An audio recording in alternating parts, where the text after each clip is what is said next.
नमस्कार, मेरा नाम अंजलि है और आप मुझे देख रहे हैं TV9 भारतवर्ष के डिजिटल पेज पर। बात हम करेंगे इस वीडियो में पश्चिम बंगाल विधानसभा चुनाव की तैयारियों की। आप सभी ये जान गए होंगे कि पश्चिम बंगाल चुनाव की तारीखों का ऐलान हो चुका है। विधानसभा चुनाव 8 चरणों में संपन्न होंगे पश्चिम बंगाल में। पहली वोटिंग जो है यानी पहले चरण का जो मतदान है वो होगा 27 मार्च की तारीख को और आखिरी चरण का जो मतदान है यानी वोटिंग वो 26 अप्रैल को होनी है। तो वहीं 2 मई को नतीजे आएंगे। नतीजे बताएंगे कि आखिर बंगाल का जो रण है वो किसने जीता है। बहरहाल आज के इस वीडियो में कुछ दिलचस्प बातें, कुछ दिलचस्प जानकारियां हम आप सबके साथ साझा करने वाले हैं। सबसे पहली बात, जो सबसे पहली अपडेट है, जो आज की ब्रेकिंग न्यूज़ है, वो ये है कि ममता बनर्जी के खिलाफ नंदीग्राम सीट से बीजेपी अपना कैंडिडेट शुभेंदु अधिकारी को बनाने वाली है। वही शुभेंदु अधिकारी जो कि टीएमसी के बड़े नेता थे, लेकिन इस बार के चुनाव में टीएमसी का दामन छोड़ वो अब बीजेपी में शामिल हो गए हैं और लगातार बीजेपी के लिए चुनाव कैंपेन में दिन रात एक किए हुए हैं, तैयारियों में जुटे हुए हैं। अब जरा उस दिलचस्प जानकारी की बात भी करें जिसके बारे में मैंने आपको शुरुआत में बताया।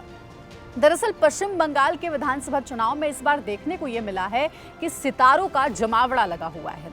सितारों से मतलब है कलाकारों से। ये कलाकार टॉलीवुड के कलाकार हैं, यानी कि बंगाली फिल्मों में काम करने वाले सितारे। हालांकि कुछ क्रिकेटर्स भी इस बार बंगाल के विधानसभा चुनाव में अपनी किस्मत आजमाने के लिए राजनीतिक दलों का सहारा ले रहे हैं। पश्चिम बंगाल में टीएमसी पार्टी के लिए कहा जाता था कि ये एक ऐसी राजनीतिक दल है जो ज़्यादा से ज़्यादा संख्या में टॉलीवुड के यानी जो फिल्मी सितारे हैं, जो बंगाली फिल्मी के कलाकार हैं, उनको अपनी पार्टी के साथ जोड़ करके रखना चाहती है, ग्लैमर का तड़का लगाने के लिए, ग्लैमर को वोट में बदलने के लिए। और ये बात आप इससे बहुत अच्छे से समझ जाएंगे कि 2011 में जब विधानसभा चुनाव पश्चिम बंगाल में हुए थे, उस दौरान जो सीपीएम 34 साल से कुर्सी पर बैठी हुई थी, सरकार में थी, उसको टॉलीवुड के कलाकारों के सहारे ही ममता बनर्जी ने उखाड़ फेंका था और फिर मुख्यमंत्री बनी थी।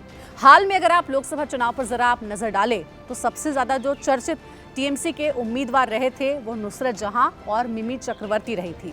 लेकिन इस बार विधानसभा चुनाव में भी कुछ इसी तरीके की रणनीति टीएमसी अख्तियार करते हुए आगे बढ़ रही है और इसको टक्कर देने के लिए अब बीजेपी भी अपनी पूरी तैयारी कर रही है। बीजेपी के भी साथ कई ऐसे टॉलीवुड के कलाकार हैं जो कि अब जुड़ते नजर आ रहे हैं, पार्टी का दामन थाम चुके हैं। और कोई बड़ी बात नहीं होगी जब ये पार्टी के आने वाले समय में उम्मीदवार भी बन जाए, पार्टी का चेहरा भी अलग अलग विधानसभा सीटों से बन जाए। हालांकि अभी ना ही टीएमसी ने और ना ही बीजेपी ने, दोनों में से किसी दल ने अपनी पार्टी की पहली लिस्ट जारी नहीं की है, यानी कि पहले चरण में जिन जगहों पर मतदान होना है वहां से कौन कौन उनके चेहरे होंगे, कौन कौन प्रत्याशी होंगे, इस बात का खुलासा नहीं हुआ है। लेकिन हर तरफ सियासी गलियारों में चर्चा इस बात की है कि क्या वोट में ये ग्लैमर बदलेगा, जिस ग्लैमर के सहारे वोट को बटोरना चाहती है सभी राजनीतिक पार्टियां, क्या वो वोट में बदलेगा? इन सितारों के सहारे नैया पार लगेगी इस बार विधानसभा चुनाव में? ये स्ट्रैटेजी जरूर है टीएमसी की भी, बीजेपी की भी, कि इसके सहारे वो वोट ज्यादा से ज्यादा संख्या में हासिल करे। लेकिन क्या ये स्ट्रैटेजी काम भी करेगी? कहीं ऐसा तो नहीं है ये स्ट्रैटेजी फ्लॉप हो गई है? हालांकि अगर आप टॉलीवुड की बात करें तो टॉलीवुड के जो सीनियर कलाकार हैं, जो बहुत समय से काम कर रहे हैं, जो अभिनेता हैं, उनका ये कहना है कि इन दिनों टॉलीवुड की हालत अच्छी नहीं है।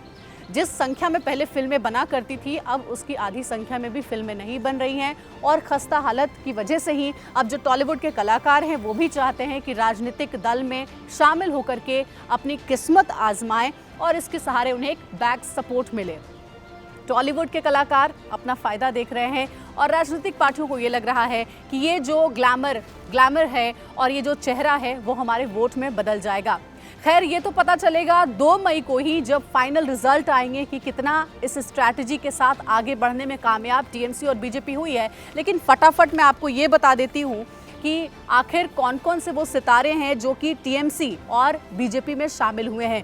तो सबसे पहले हम शुरुआत कर लेते हैं और आपको हम बताते हैं कि सबसे पहले जो टॉलीवुड के जो चेहरे हैं वो बीजेपी में कौन कौन गए हैं। क्रिकेटर अशोक डंडा हाल में शामिल हुए हैं। यश दासगुप्ता, हिरण चैटर्जी, पापिया अधिकारी, सोमिली घोष, विश्वास रुद्रनील घोष, पर्णो मित्रा, ऋषि कौशिक, कंचन मोहित्रा, रूपांजना मित्रा, पायल सरकार, राज मुखर्जी, मल्लिका बनर्जी, अशोक भद्र, मीनाक्षी घोष, अंजना वासु, रूपा गांगुली, बाबुल सुप्रियो, लॉकेट चटर्जी। ये तो पुराने नाम है लेकिन नए नाम भी हमने आपको बताए हैं। और अब टीएमसी में यानी तृणमूल कांग्रेस का जो ग्लैमर है वो कौन कौन है ये जान लीजिए फटाफट। क्रिकेटर मनोज तिवारी इस बार डेब्यू कर रहे हैं और ये डेब्यू वो पॉलिटिक्स में कर रहे हैं। जून मालिया, सयानी घोष, कौंचन मलिक, राज चक्रवर्ती, दीपांकर दे, कौशामी मुखर्जी, भारत कौल, ऐसे कई बहुत लंबी फहरिस्त है टॉलीवुड के कलाकारों की जो अब टीएमसी में शामिल हो चुके हैं।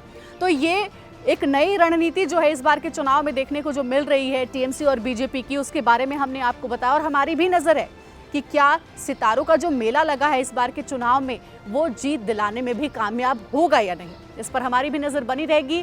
फिलहाल मुलाकात होगी आपसे किसी और वीडियो के साथ, तब तक के लिए तमाम बड़ी खबरों के लिए आप देखते रहिए TV9 भारतवर्ष।